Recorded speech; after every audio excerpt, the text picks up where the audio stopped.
Hello, my name is Mark Gibson, and you're listening to the podcast version of the Teagasc Signpost Series, a weekly webinar that promotes and examines sustainability in Irish farming. Hello, and a very good morning. You're welcome to today's Signpost webinar. My name is Mark Gibson, and today we're going to be celebrating National Biodiversity Week with a presentation from the chair of the Citizens' Assembly on Biodiversity Loss, Dr. Aoibhinn Ní Shúilleabháin, who is an associate professor in the School of Mathematics and Statistics. Aoibhinn, you're very welcome to the webinar. Thanks very much, Mark. Pleasure to be here. Thanks for inviting me. No, it's great. It's great to have you on the webinar. And good morning to Keena, who's going to help us with the questions after Aoibhinn's presentation. Good morning, Catherine. Good morning. Hi, Catherine. So, Aoibhinn, the report on the Citizens' Assembly, it was launched last month and contains 159 recommendations that have the potential to dramatically transform Ireland's relationship with the natural environment. This has been a pretty mammoth task to distill the views of the country into one report, if it's fair to describe it like that. I don't know if you can say it's the views of the country, but it's certainly the views of these members of the Citizens' Assembly who, did a tremendous civic duty in giving up all of their time to participate in this work. So I'm very happy to talk through it now and have a presentation just on the process of this assembly and the recommendations. Some of them, we won't go through all the 159, and then we'll have plenty of time for questions after that, Mark, if I should start the presentation. Yeah, that's perfect, Aoibhinn, and you're quite right to say that it is the views of that 99, that group of 99 people. So and it would be really useful in your presentation to show that process, just to show people how those people were selected. So please do, if you could share your presentation just while you're doing that, to let everybody know that you can send us your questions using the Q&A tab at the bottom of the screen. And today's session has been recorded and will be available on the Teagasc website over the coming days, as well as the Teagasc YouTube channel and any of the podcast platforms as well. You can listen back to this webinar in your car or in your tractor or wherever you are. So Aoibhinn, we'll hand over to you and we'll chat to you after your presentation. Great. Thank you so much, Mark. And it's great that you have so many channels set up for this. It's an amazing webinar series. So thanks again. It's a pleasure to be part of it today, particularly as part of National Biodiversity Week. So as Mark said, I was invited to be chair of the Citizens' Assembly on Biodiversity Loss, which was set up by the Oireachtas last February, so February 2022. When I initially got the invitation to take on the role, I actually said no, because even though I knew the state had declared a biodiversity loss crisis in 2019, I didn't really know much else, and I didn't think I was the best candidate for the job. But I was informed that as chair, really what my role was to make sure that the members of the Assembly would be as informed as possible to make recommendations back to the Oireachtas on how to solve this issue. So we had very extensive terms of reference, but I'm going to talk initially through process of the Citizens' Assembly, just so everyone kind of is aware of that.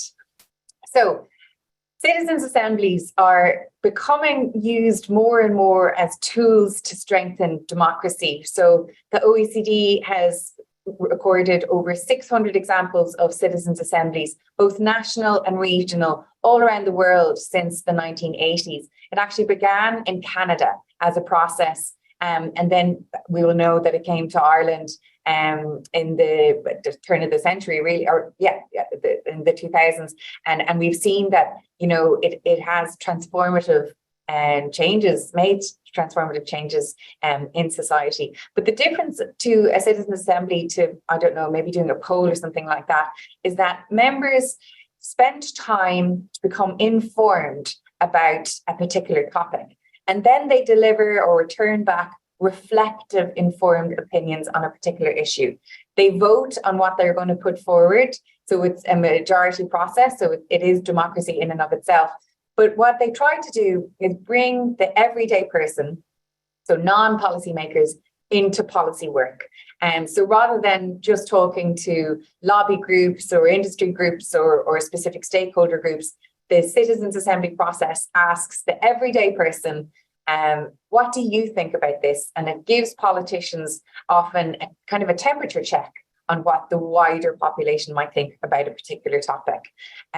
So we know in Ireland that we've had a lot of changes come about through Citizens Assembly, and Ireland stands out as a unique case in the world because of the changes that have come through Citizens Assembly. So we had marriage equality. In 2018, blasphemy was removed from the Constitution. The Citizens Assembly on Climate Change led to the Climate Action and Carbon Development Act last year. So they're becoming a main reference point for big conversations in the country.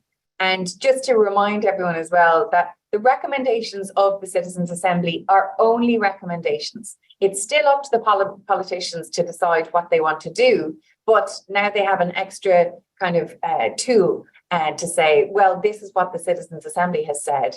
And when we've had referenda, we've seen that however many people voted in the Assembly of those 99 members, we've seen that directly reflected in, for example, the referendum to repeal the Eighth Amendment. There was almost a direct correlation between those numbers. So in Ireland, we can say that generally our citizens are representative when they're chosen to be part of an assembly.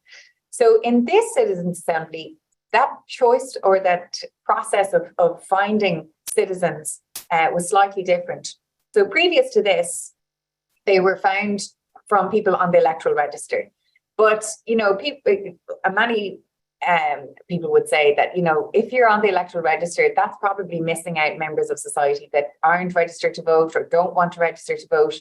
So this time, what they did was they took 20,000 addresses from the An Post Geo directory and sent out an invitation from An Taoiseach to be part of the Citizens Assembly on Biodiversity Loss to those 20,000 places. So you can see that in the first map there on the left. Over 2,300 people responded, and that's the map in the middle. So all of these people from across the country, and you can see the very tip of Donegal down to the very bottom or the wilds of Kerry. People said, yeah, I actually would like to be part of this civic duty and I will give up my time to do this. And of those 2,300, 99 were chosen so that they would be representative broadly of society. So we had, 50-50 gender split, 23 people from Munster, 6 full-time farmers, 12 18 to 24-year-olds, 19 65-year-olds or older. We had very many part-time farmers because we didn't realise people hadn't put it down as their main occupation. So a lot of part-time farmers and then a lot of other people who were married to farmers or direct neighbours to farmers.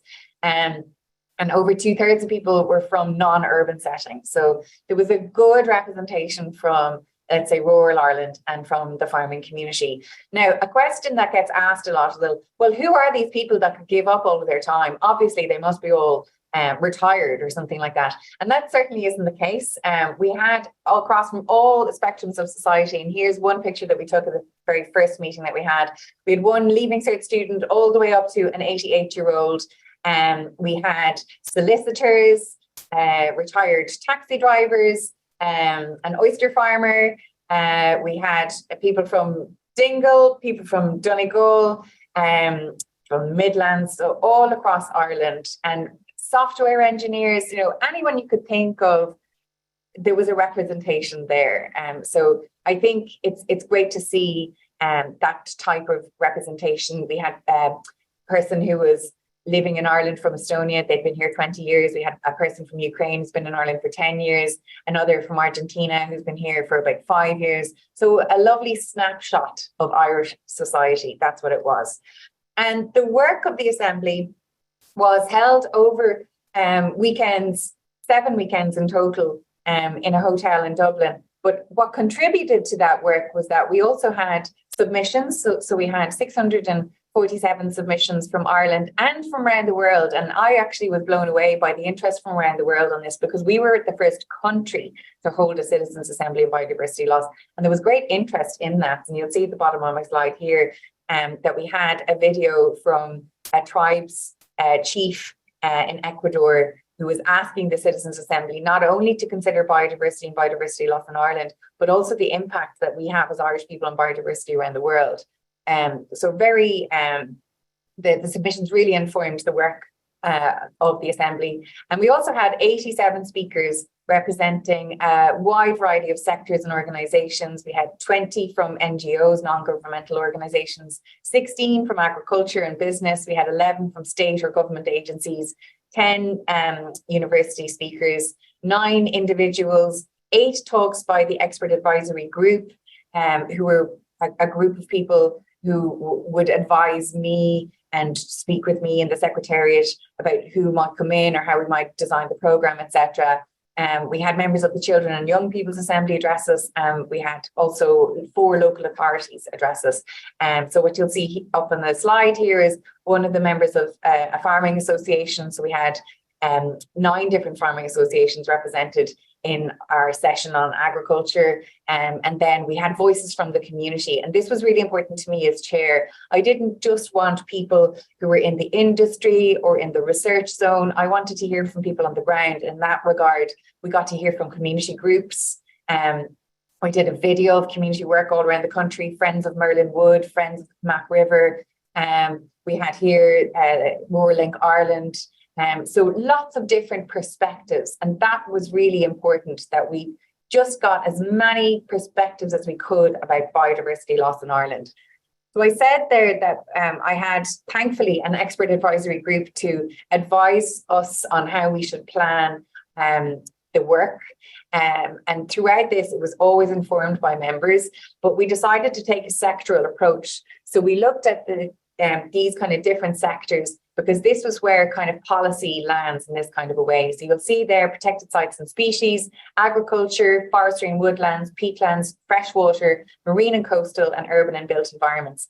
We didn't plan everything from the beginning, because it's very important in a citizens' assembly that members can constantly be involved and inform the process. And coming up to our second meeting, in our second meeting, a lot of the members were asking me, we want to hear more about the judicial rights, the environmental rights aspect of it. And so then we incorporated a session on environmental rights. Invasive species was coming up a lot, and so we included something in that. We got requests then from members to specifically have a session on industry, which involved tourism as well, and we did that.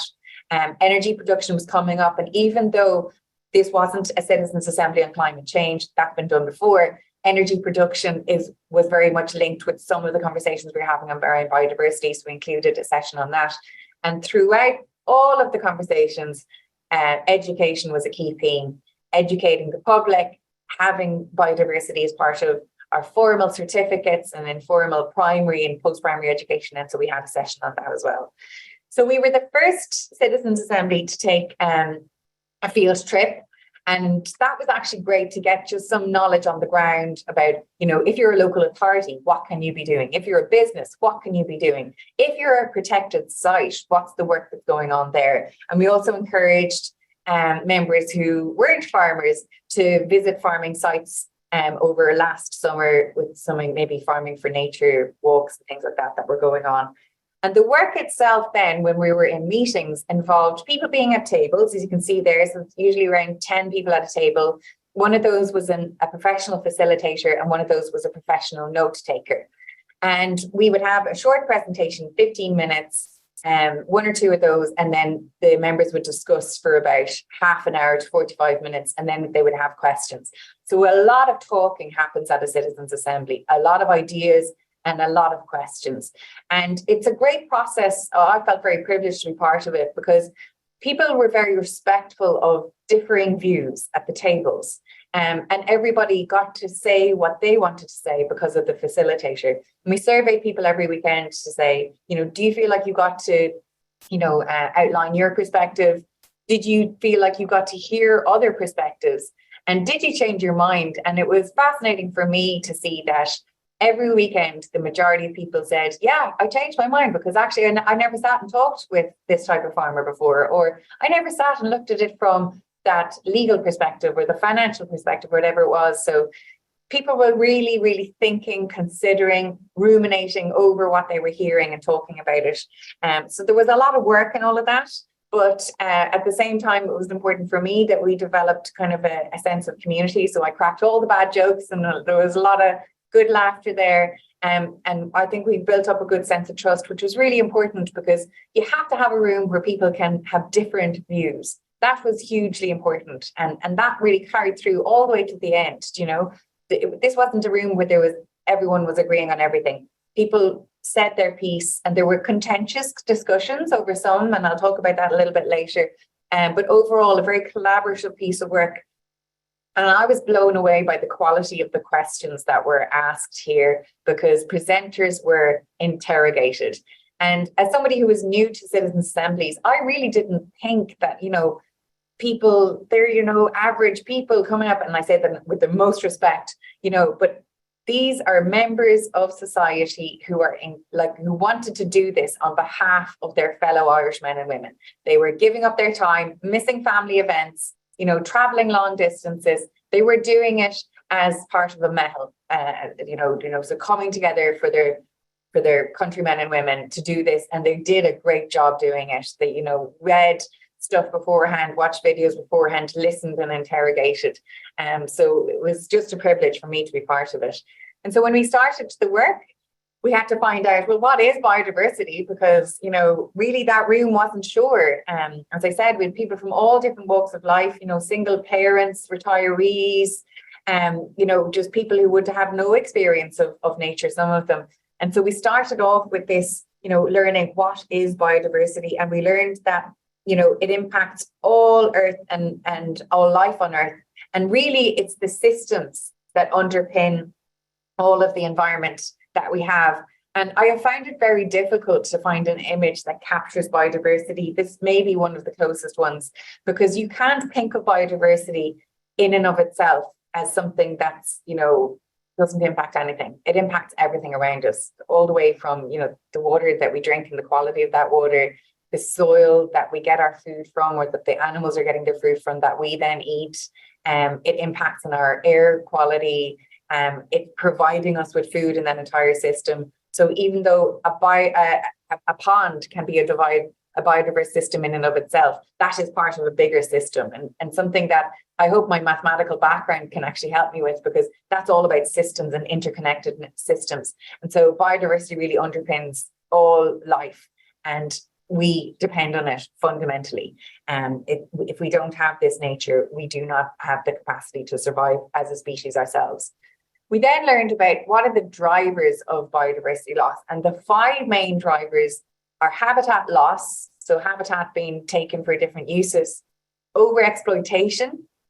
We've seen examples of that in Ireland and around the world. Pollution, which I think is very obvious. Invasive species, and even though the rhododendron might look very beautiful to some people, it's invasive and it's damaging other plants and wildlife. And then climate change. So climate change and biodiversity are intrinsically linked. And the good news out of that is an area that is biodiverse is actually better protected from the impacts of climate change. And so by acting on one, we can actually protect ourselves from the other. But unfortunately, with all of this, it's projected that by 2050, only 10% of the Earth will be in a near natural state. And in the next 100 to 150 years, 13% of all species will be threatened with extinction. That's a projected forecast if we go on the track that we're on now. And at least 1/3 of the protected species in Ireland are declining in population. And with this, you know, we had to start off with, well, you know, how bad is biodiversity loss in Ireland? And unfortunately, it's pretty bad. Over 1/4 of our regularly occurring bird species are in long-term decline. The birds that overwinter in Ireland are down by 50% since the 1990s. And the endemic species that are found in Ireland are of particular concern. We're consistently losing our hedgerows, which is the life source of the country. And one of our speakers spoke of it as the blood system of the country, because really it's so important to habitats. And unfortunately, we're really not regarding them or respecting them. We have the lowest forest cover of any country in Europe, and only 2% of our land has native broadleaf. And monoculture forests are contributing to biodiversity loss, as does certain management practices of forests. Less than half of our marine environment can be described as healthy, and as an island nation, I think that's something that's, you know, very regrettable and terribly unfortunate. Our peatlands, which improve and regulate water, are a hugely important carbon store as well, but they're very vulnerable habitats and we're not looking after them to the extent that we should be.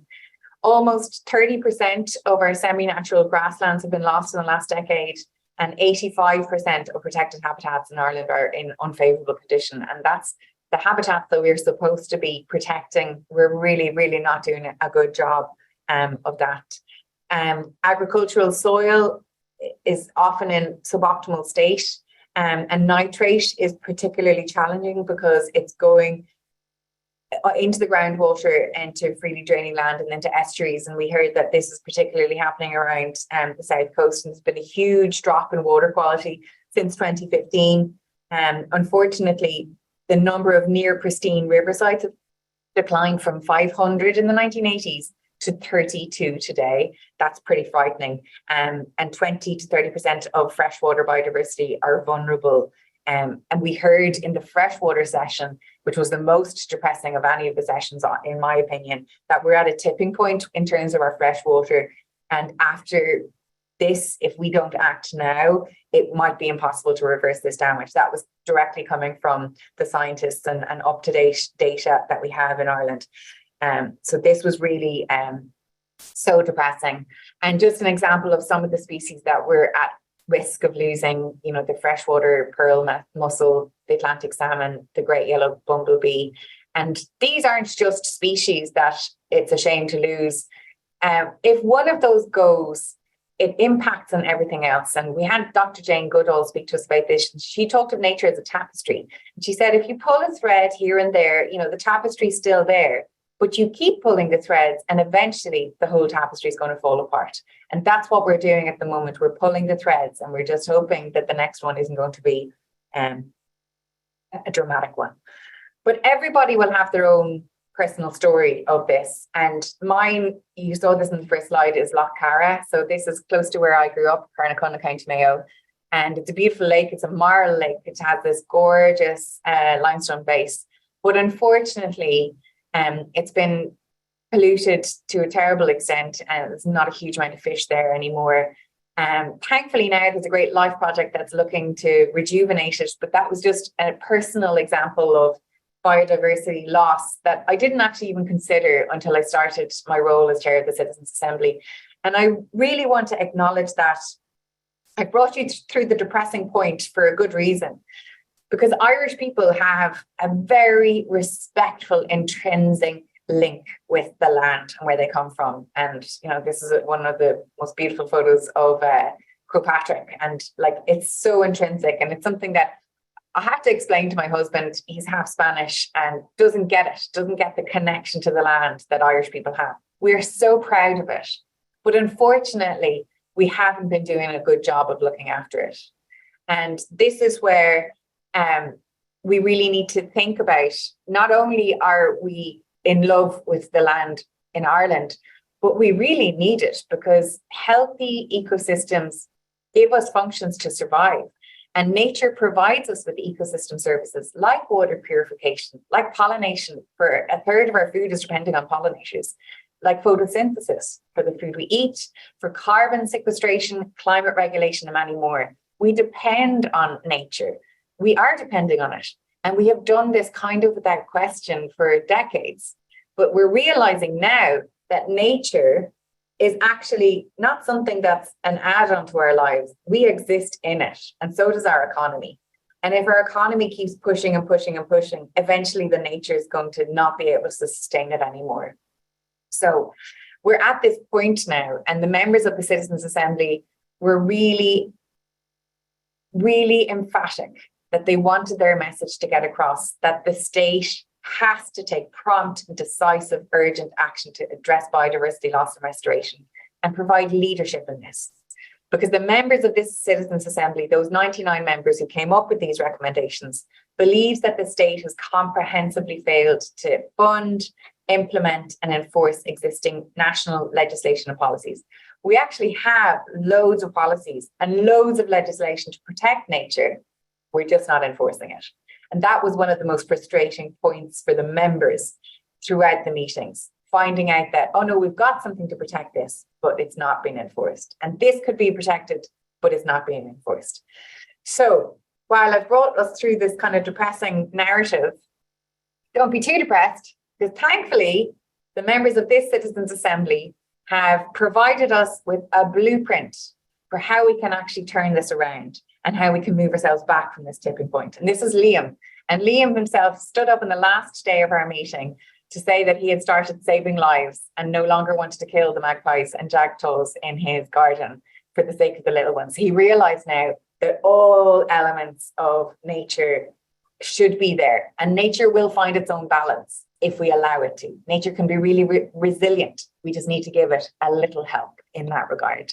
And so, bringing us through some of the recommendations from the Citizens' Assembly, and there are many, and I would ask you to go to the report because you'll see it in detail, and you'll see all the speakers that we had in it, and you'll see a lot of what the speakers said echoed in the recommendations because the members really listened to it.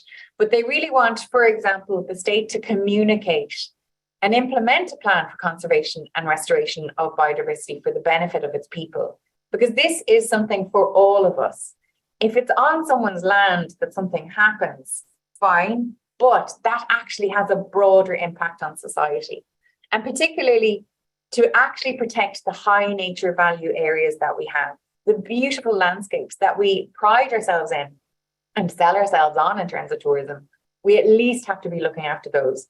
So the top 20 recommendations are kind of like the high level overview vision of the recommendations. And in particular on that, and I think it's very relevant with the conversations that we're having right now, the farmers who spoke to us asked us that Ireland review its cheap food policy in the context of the biodiversity crisis. We can't have high quality food if we're not prepared to pay for it. And if we want high quality food, that means we have to have high quality land, and we need to be able to value the environment that it comes from. And so we have to think about this. But the members have also suggested in this, we have to consider the vulnerable sections of society who can't maybe afford to pay for this quality food, but consider the long-term investment of having good food for your healthcare system, etc. And so this is something that the members are asking government to really consider and to consider carefully.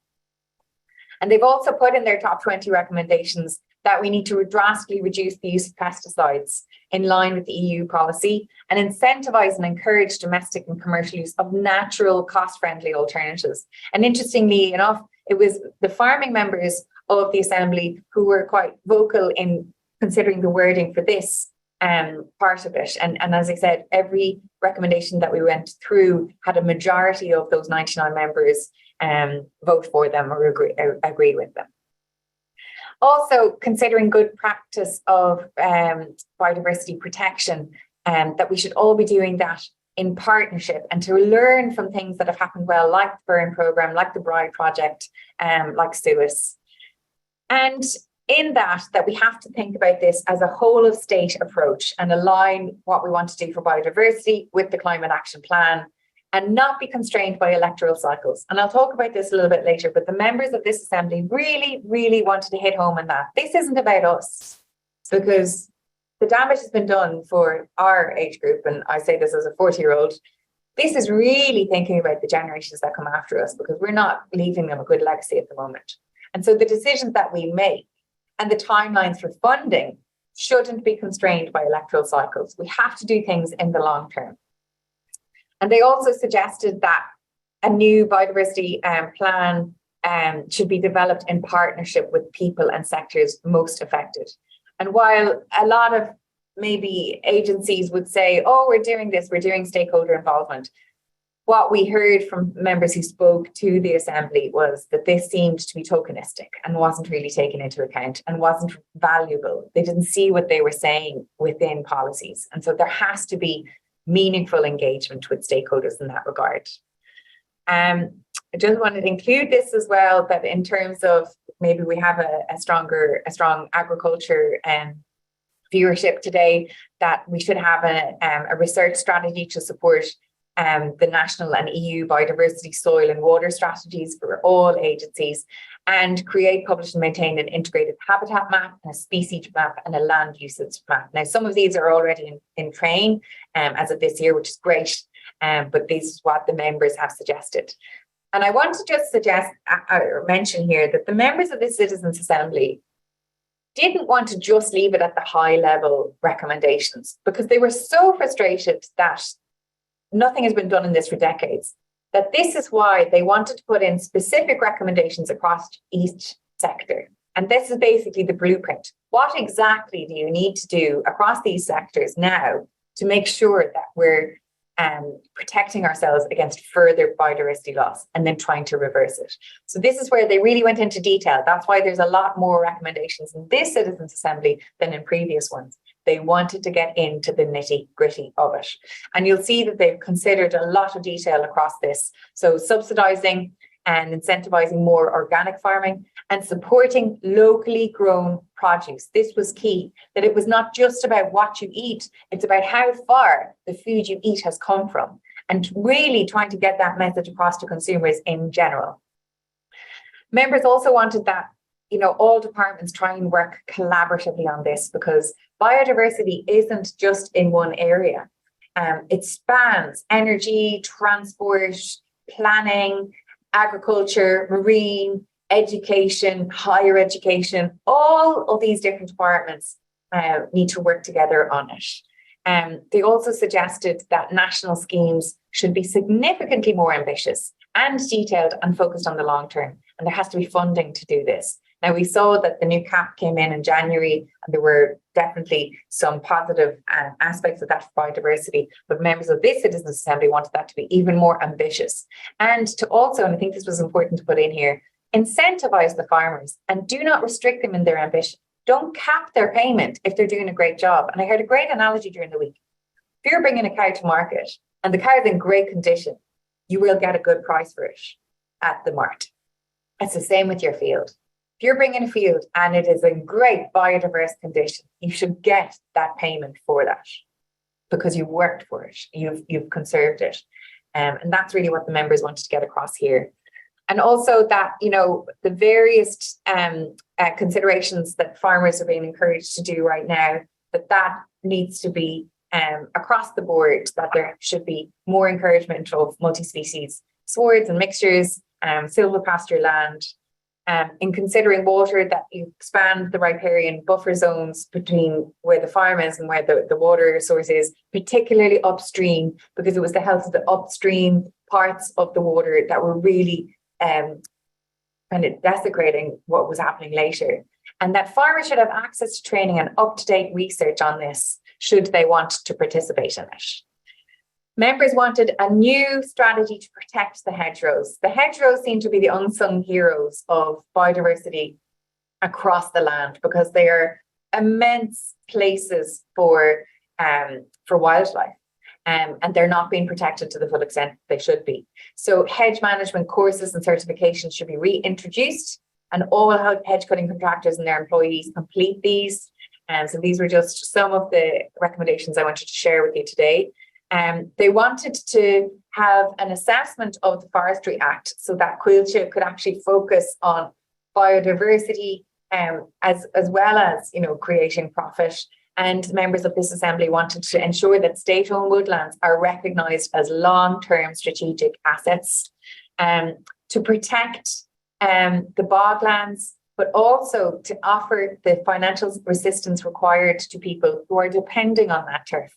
We heard from communities who are so proud of coming from the bog and want to be part of the next generation of stories of what that bog is, and that we should try and start to look after our bogs like we look after our Book of Kells, because our cultural heritage is so important, and we don't value it like that. And then for urban settings, more green spaces, more community gardens, more considerations of how we can use urban settings, like that bus stop that I showed you here, that's in Utrecht, and they're kind of detailed further. And I want to include this, that in terms of rights, that the members of this assembly agreed with what the UN have just declared as a human right. They only declared it in December 2022. We were actually just ahead of them because we had agreed this recommendation before that. that as a person, you have the right to a clean, healthy, safe environment. Members of this assembly said that is hugely important. We've just been taking it for granted, but actually that mightn't be accessible to everyone anymore with the way we're going. So we should put it into our constitution. And also, they considered that, well, nature maybe has a right to not be polluted or not be dug up or not be bulldozed over. And in this regard, I did think myself, well, it's a bit much, is it? But actually, I spoke at the UN General Assembly last month, and Ireland is only just joining in this conversation, where other countries already have it in their constitution. And other countries are already giving rights to elements of nature. So in Spain, a lagoon called Mar Menor already has rights to be protected because it's been polluted for generations. And in New Zealand, a national park and a river is already protected in law with rights. And these conversations about constitutional practices are already happening in Italy, Germany, Holland, Finland, and more around the world, Canada.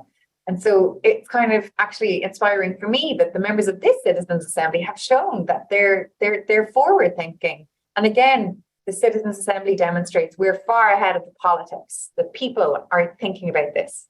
And cathedral thinking is something that resonated with me from one of the first speakers that we had, that we shouldn't be thinking in 5-year cycles of elections. We need to be thinking, what can we do now for the generation coming 300 years' time? Like the people who built the cathedrals for us.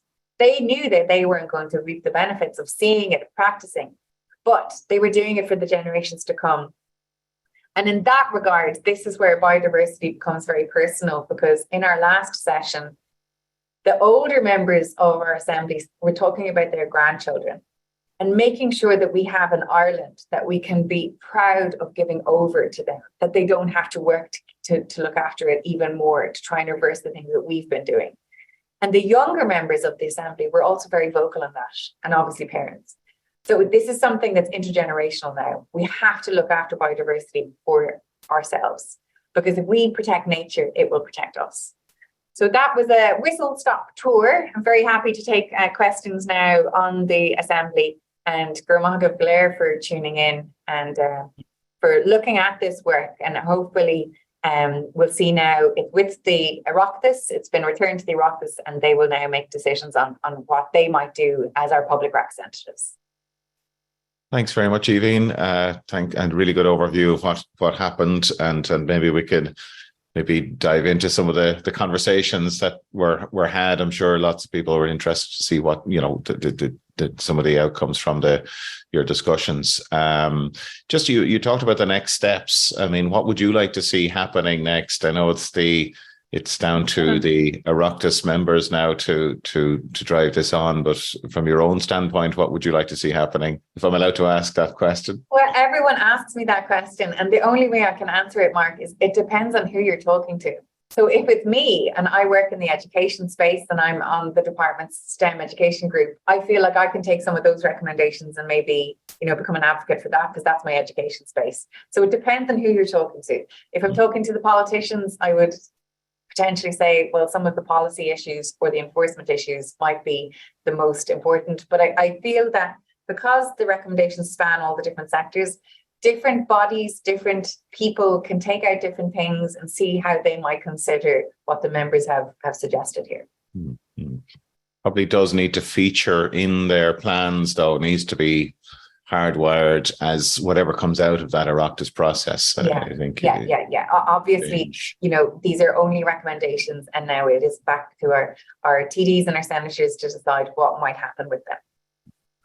And can I ask, Aoibhinn, you had farmer representatives speaking to the group. How aligned did you feel the viewpoints were following those discussions or those presentations? Well, I think it's very interesting that when we hear people talk about farmers, as if they're one generic group, because, a farmer down in Cork is going to be very different to a farmer in West Mayo, going to be very different to another farmer in the Midlands, so I think completely agree. That was really important that we got a host of different farm associations, the Grain Growers Association, the Organic Farmers, We had the Hill and Natura farmers, the ICSA, ICMSA, the IFA, Olive Bio, Burn Bio. Like, we had different farmer groups come in, and obviously there's not consensus on everything. But I think what the members got consensus from was, we have to support farmers. If we're asking them to do this work on our behalf, because they can be the heroes in this regard. They really are the ones who can, respond to biodiversity, because it's nearly 70% of the land in Ireland that's agricultural land.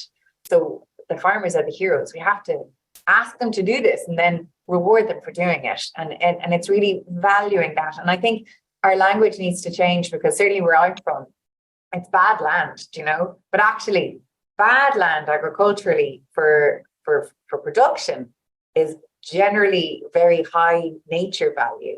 And so it's like, well, what does that really mean? It's actually spectacular land, if you want to think about it from a nature's perspective. So it's kind of, I think, being careful about our language and our thinking in that regard. But that was certainly something that came through, and you'll see it very much in the recommendations. Support farmers, provide them with community frameworks and peer-to-peer learning, because that is the best way for knowledge to be shared and to be generated. Give them that support, and also don't cap good work that they're doing. Reward them for the good work that they're doing. So they were very clear recommendations from the members. And I know that discussion around food versus nature, and you talked about the 5 main drivers of biodiversity loss. There's one common denominator there, the human being being the main driver. But was there much discussion around that balance between economic activity, the need for economic activity, and biodiversity loss? Yeah, there was. There's actually a whole section on resourcing, but the restoration of biodiversity loss.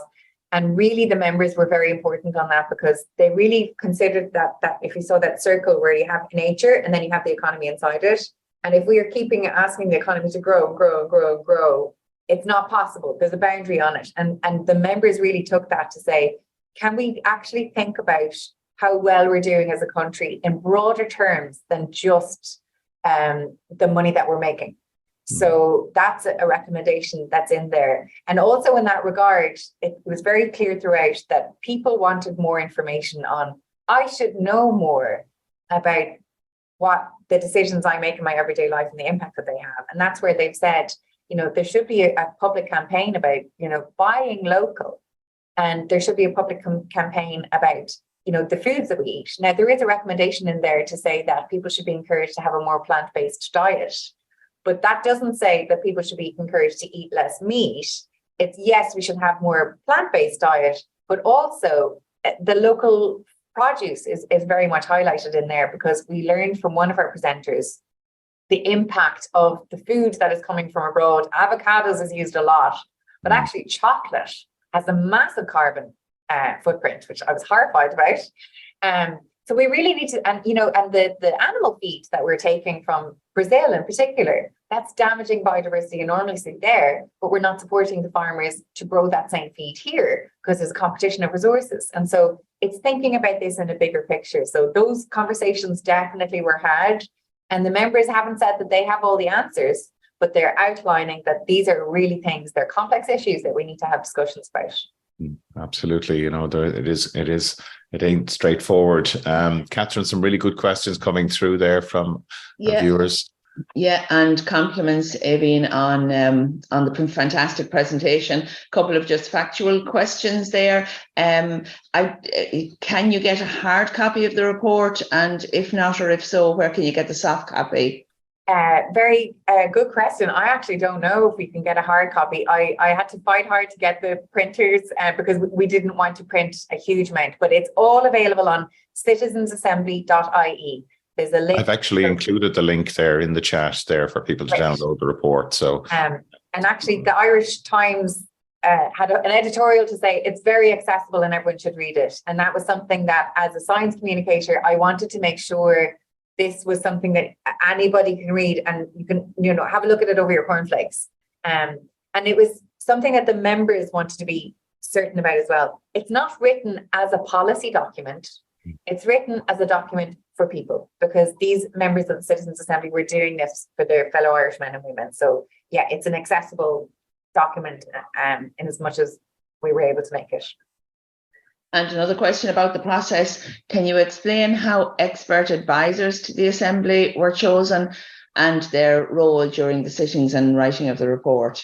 Yeah, so when I was invited to be chair of the Citizens Assembly, a number of people had already been identified as potential experts, and then we just had big conversations with the Secretariat. I then went away and had separate conversations with lots of different people, because it's an important process to get that group right. So we need people who have expertise, but we need people who are also haven't necessarily demonstrated a particular leaning either way, that they're very much informed by research and data. So that was something we had to consider. And then we also had to make sure that we were considering Ireland as an island. And so we had Professor Ian Montgomery from Queen's University Belfast, who was an expert in invasive species.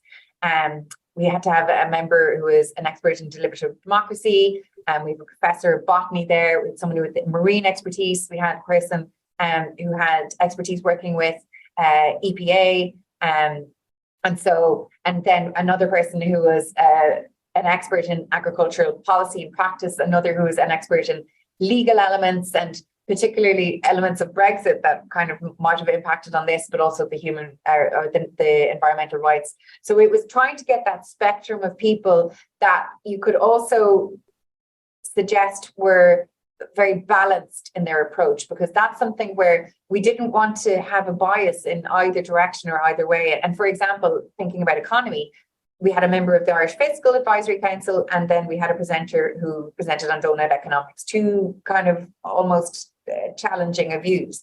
But that's where the members then will come up with their own ideas. So that was something that we had to carefully consider.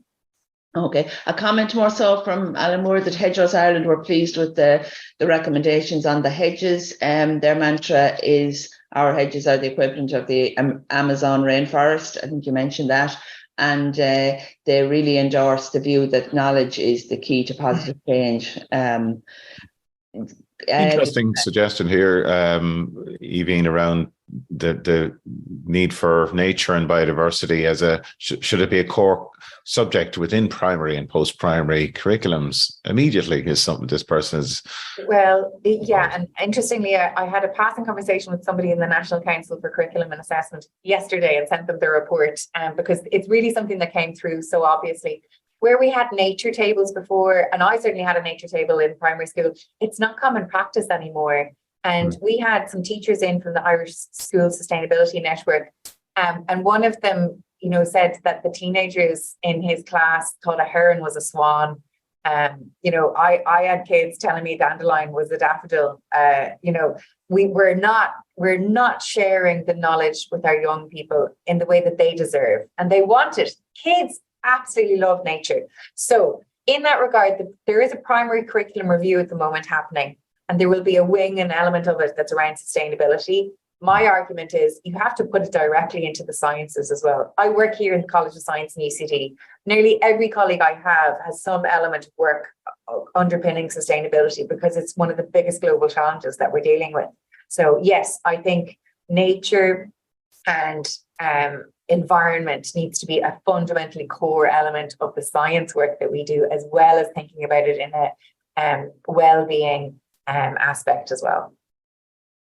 Considering the wider countryside, a comment about somebody constantly alarmed about the number of individual homeowners who manage the verges outside by spraying our lawns. Was there any recommendation for that? Not specifically maybe, but... Well, so this is where there's a couple of recommendations to talk about education, because I don't know if a lot of people would know the damage that it's doing, and also a reduction of the pesticides and herbicides. And also there was a recommendation in there on kind of, selling products that are damaging like that as well. So, selling those sprays is an issue, but maybe selling, plants that are actually invasive. My dad saw in a market last weekend, rhododendron for sale for 40 quid. And it's just like, we're trying to get rid of them.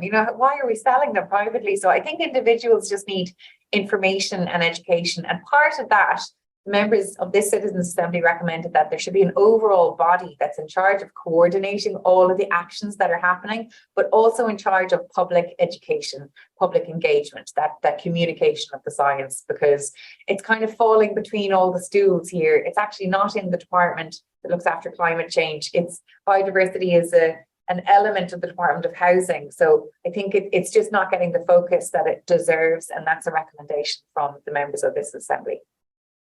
Another comment from a dairy farmer feeling the discussion in the Citizens Assembly was very well balanced, and the agricultural industry as a whole would do well to listen to the webinar and follow your recommendations. And can I follow on with my own question on that, because these farmers are very much involved in discussion groups, and that came up through the Citizens Assembly. And I just wonder your own thoughts about the potential of the discussion group model for progressing biodiversity. Yeah, well, I just want to say, like, it's lovely to hear that feedback from a dairy farmer, because I think this is what you see from a Citizens Assembly. It's a measured conversation because it has the value of time. It's not a 10-minute radio interview where two people are pitted against each other. These are people who gave up a lot of time and discussed and listened carefully. And in that regard, I did my best to meet as many farmers as possible last summer. And I actually met farmers who were involved in discussion groups, and it seemed to be such a fabulous way for them to share ideas, but also share practices, and to kind of give them confidence in what they're doing, but also to try new things. And I felt, Catherine, that it actually has a lot of resonance with the work that I do, because I look at curriculum reform in teachers. And it's the same thing that if you tell a maths teacher, here's a new curriculum, you have to teach now in a completely different way than you did for the last 20 years, it just doesn't work. It doesn't happen like that. And actually, my research would show that when you do it in a community and you have a community of practice, that's where people build trust, they build confidence, they start to try new things.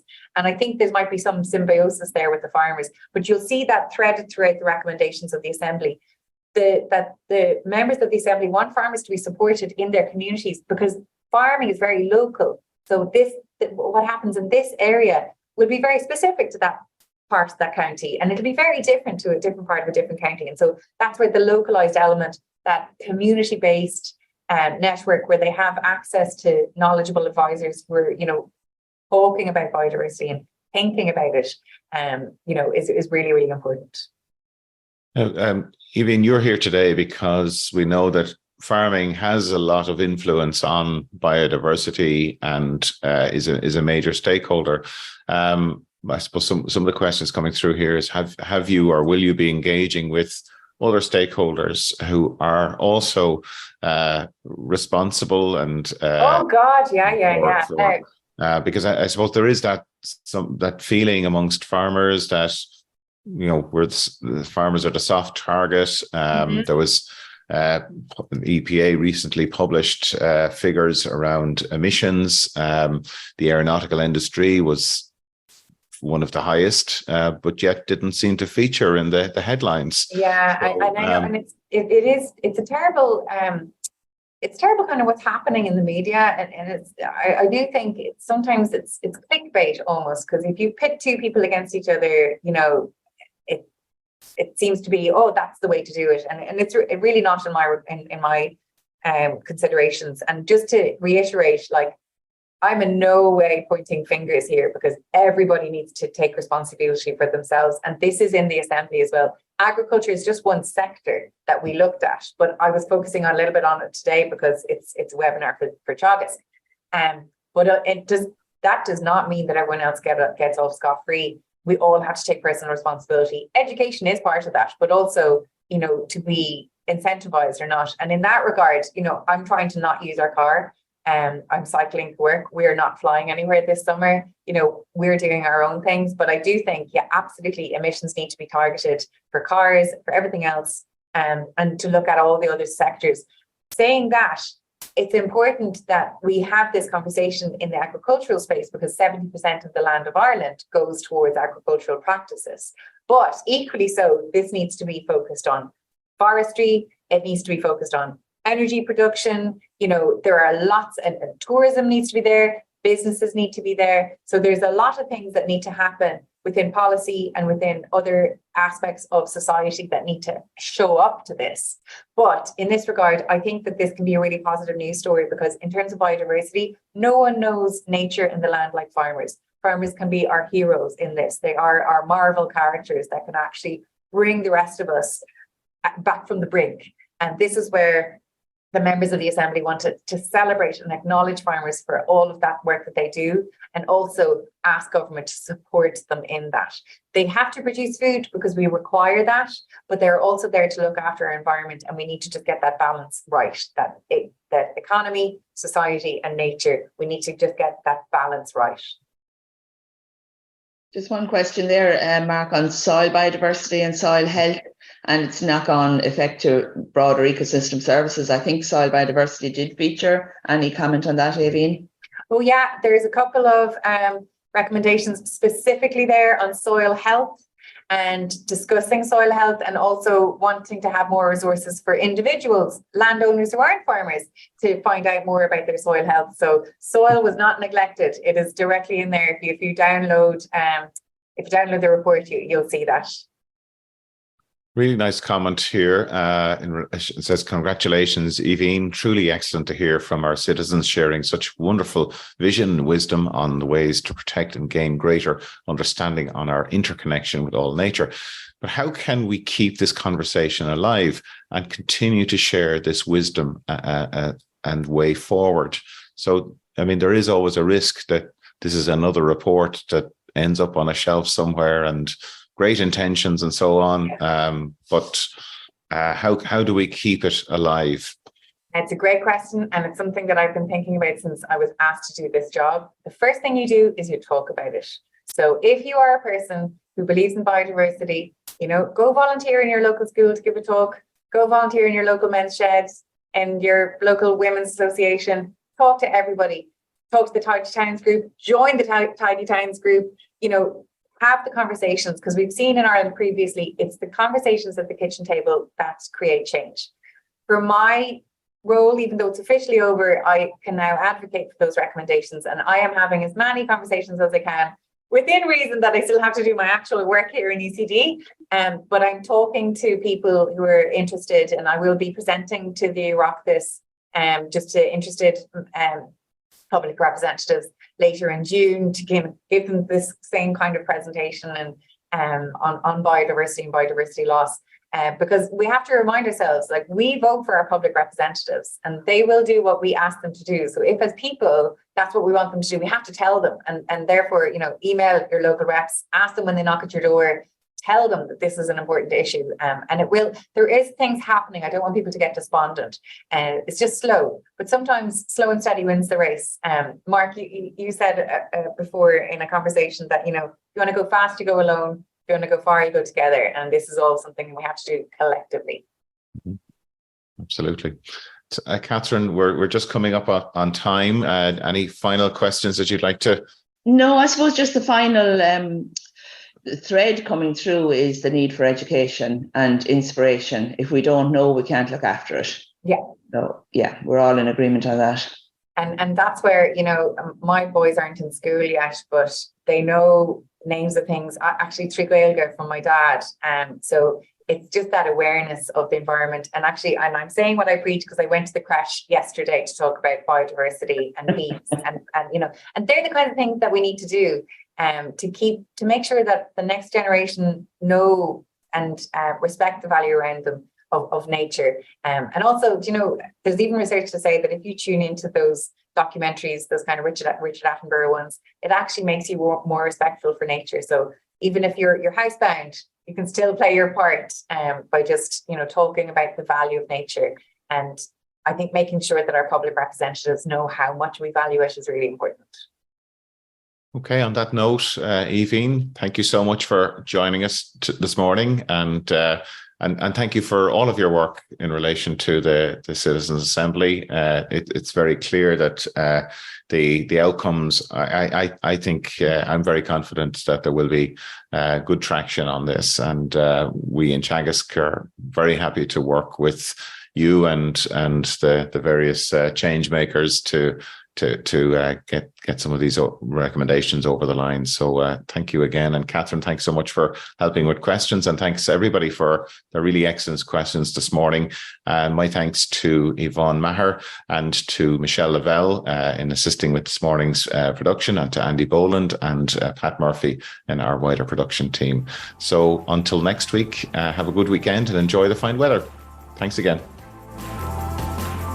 You've been listening to the podcast version of the Teagasc Signpost Series, the weekly webinar that promotes and examines sustainability in Irish farming.